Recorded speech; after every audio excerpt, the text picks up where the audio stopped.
और उसके बाद वो जंगल एक बार फिर से सुमन की चीखों से गूंज उठा।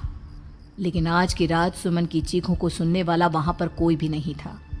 अगर वहां पर कोई मौजूद था तो बस हरिया, जो कि अब एक भेड़िए में बदल चुका था। सुमन के बालों को पकड़कर घसीटते हुए वो जंगल के बीचों बीच एक जगह पर ले जा रहा था। अगली सुबह गांव में। अरे भाई, पता नहीं क्या बात है, अपने गांव का हरिया किसान और उसकी पत्नी सुमन दोनों गायब हैं। दोनों का कोई अता पता नहीं। अरे कैसी बातें कर रहे हो भाई, ये कब हुआ है? अरे पूरे गांव में खबर फैली पड़ी है। कल रात को दोनों खेत की तरफ जा रहे थे, लेकिन लौटकर आए ही नहीं। तो हो सकता है अपने खेत पर होंगे। पूरा गांव ढूंढ कर आया है भाई। जानते हो क्या मिला वहां पर? क्या हुआ भाई? क्या मिला? बताओ हमें, क्या मिला? अरे हरिया की पत्नी सुमन के कपड़े पड़े हुए थे। शरीर का एक एक कपड़ा फटा हुआ झोपड़ी के बाहर पड़ा था, लेकिन दोनों पति पत्नी का कोई पता ठिकाना नहीं था। अरे भाई, लेकिन उसका जो दोस्त है ना रामू किसान, उससे पता करके आते हैं ना। अब तक तो दोनों साथ ही खेत पर जाया करते थे। हाँ, हमें उसके घर जाना चाहिए भाई। चलो चलो वहाँ चलते हैं, चलो। वो सारे लोग रामू के घर पर पहुंचते हैं। रामू अपने घर के बाहर बैठकर हुक्का पी रहा था। आज सारे के सारे लोग टोली बनाकर मेरे घर क्यों आ रहे हैं? क्या कोई मर गया क्या भाई? अरे कैसी बातें कर रहे हो?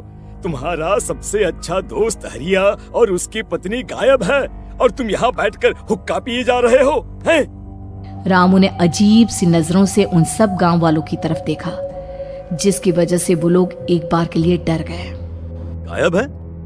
अरे गायब नहीं है, मुक्ति मिल गई है। उन दोनों को मुक्ति मिली है। इस दुनिया में आकर हर इंसान पाप करता है और उसे उसके पापों के लिए मुक्ति मिलना बहुत जरूरी है। अरे ये कैसी बहकी बहकी बातें कर रहे हो भाई, हैं? और इसका चेहरा अजीब सा क्यों लग रहा है? लगता है दोस्त के मरने का गम बैठ गया है। पागल हो गया है शायद ये पागल। ये बात सुनते ही रामू चीख कर जोर से चिल्लाते हुए कहता है, पागल मैं नहीं हूँ, पागल तुम सब हो। और ये शैतानी जंगल अब तुम में से किसी को नहीं छोड़ने वाला, सबको खा जाएगा। याद रखना मेरी बात। शैतानी जंगल? कैसा शैतानी जंगल? लगता है रामू पागल हो चुका है। हमें यहाँ से चलना चाहिए भाई। चलो चलो चलो। तभी रामू की पत्नी बाहर आती है। नहीं, आप लोग इनकी बात का बुरा मत मानिए। 2 दिन पहले हरिया के साथ खेत पर गए थे। जब से वहाँ से आए हैं तब से ऐसी ही बातें कर रहे हैं। भगवान जाने ऐसा क्या देख लिया उन्होंने, खेत में कुछ भी बड़बड़ाते रहते हैं। लेकिन गांव के लोगों ने कमला की कोई बात नहीं सुनी और वो सब वहां से चले गए। रात अब धीरे धीरे ढलने लगी थी। तभी अचानक किसी ने धीमी सी आवाज में रामू को पुकारा। रामू, आ जाओ, मैं तुम्हारा इंतजार कर रहा हूँ। और सुनो, अपनी पत्नी को साथ लेकर आना, नहीं तो काम अधूरा रह जाएगा। ये आवाज सुनते ही रामू के चेहरे पर शैतानी मुस्कुराहट आ जाती है। वो धीमे कदमों से अपने घर के अंदर आता है। क्या हुआ?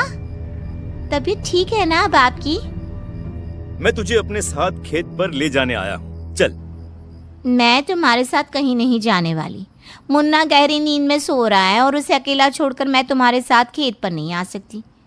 वैसे भी तुम्हारे उन खेतों में भगवान जाने कौन सा राक्षस घूम रहा है, मुझे तो डर लगता है। रामू गुस्से में दांत पीसता अपनी झोपड़ी से बाहर आ जाता है और कमला गहरी नींद में अपने बच्चे के साथ सो जाती है।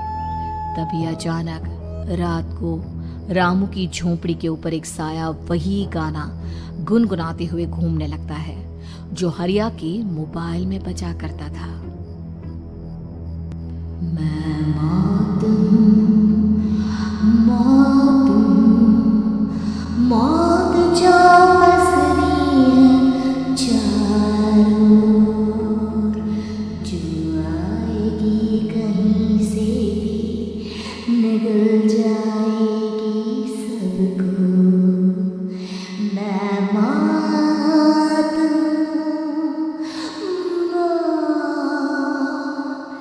अब मैं छोड़ूंगी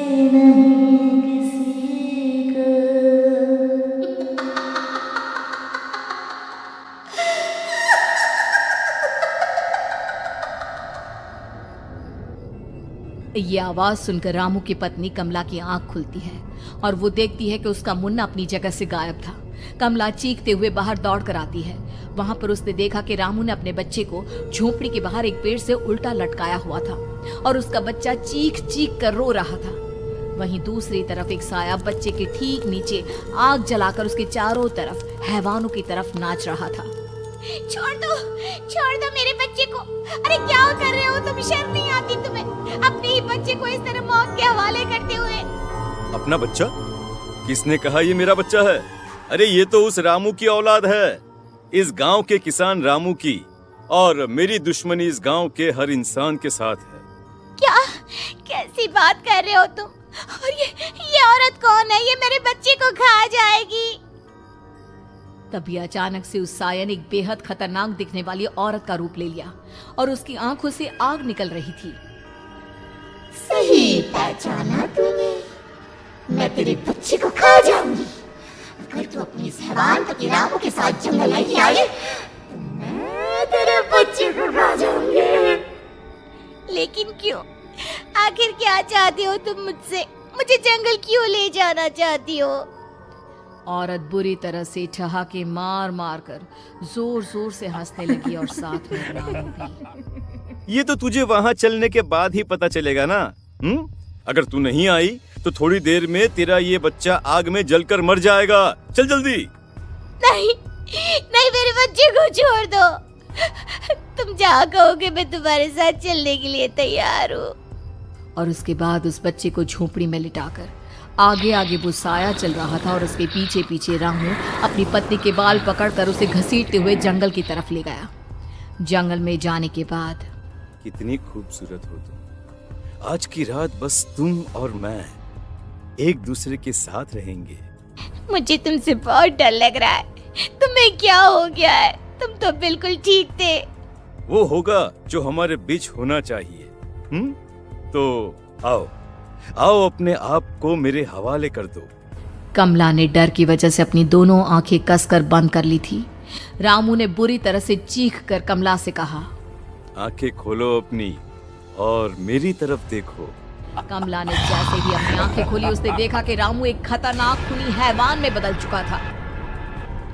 कौन हो तुम? जाने दो मुझे। क्या चाहते हो मुझसे?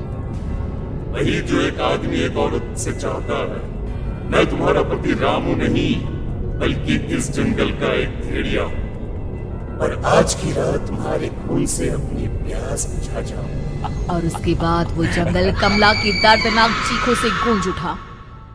अगली सुबह कमला के कपड़े भी जंगल में उसी तरह पाए गए जैसे कि सुमन के पाए गए थे। इस घटना के बाद पूरे गांव में दहशत का माहौल था। अपने माँ बाप की मौत और गांव में हो रहे इस तरह की घटनाओं की खबर सुनकर किशन शहर से गांव लौट आया था। अपने माँ बाप की बेदर्द मौत की वजह से वो बहुत परेशान था।